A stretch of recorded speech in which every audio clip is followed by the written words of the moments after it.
আমার সোনা বুবলি রে।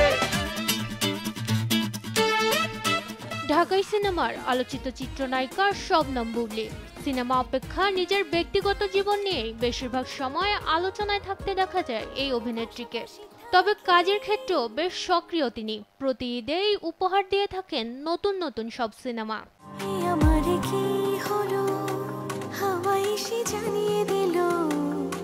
এবারও পাওয়া যাচ্ছে সেই আভাস। 2022-23 অর্থ বছরে পুলসিরাত নামে একটি সিনেমা সরকারি অনুদান পায়।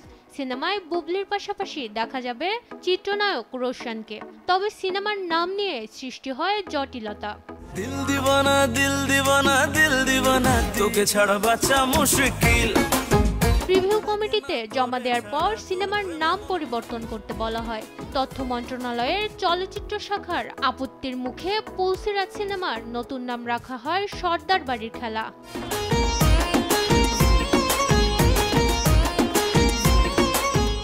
পরিচালক রাখাল সবুজ জানান, সিনেমাটি 2022-23 অর্থ বছরে পুলসিরাত নামেই পেয়েছিল সরকারি অনুদান। পরবর্তীতে যখন প্রিভিউ কমিটিতে জমা দেওয়া হয় তখন নাম পরিবর্তন করতে বলা হয়। এ কারণে নাম পরিবর্তন করে 2 সপ্তাহ আগে সার্টিফিকেশন বোর্ডে জমা দেওয়া হয়। পরে সর্দার বাড়ির খেলা নামে সিনেমাটি সেন্সর পেয়েছে।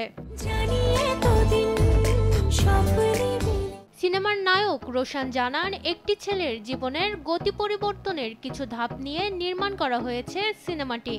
সেই ছেলের চরিত্রে অভিনয় করবেন রোশন। শুরুতে সিনেমাটির নাম ছিল পুলসিরাত, তবে এখানে ইসলামী তেমন কোনো বিষয় নেই, তাই প্রিভিউ কমিটিতে এটা গ্রহণ করেনি। আসন্ন কুরবানির ঈদে মুক্তি পাবে সিনেমাটি। রোশন বুবলি ছাড়াও এতে অভিনয় করেছেন শাহিদুজ্জামান সেলিম, নাসিরুদ্দিন খান, ইরেশ জাকের সহ আরও অনেকে। মাকদুরা মিতি, দেশ টিভি।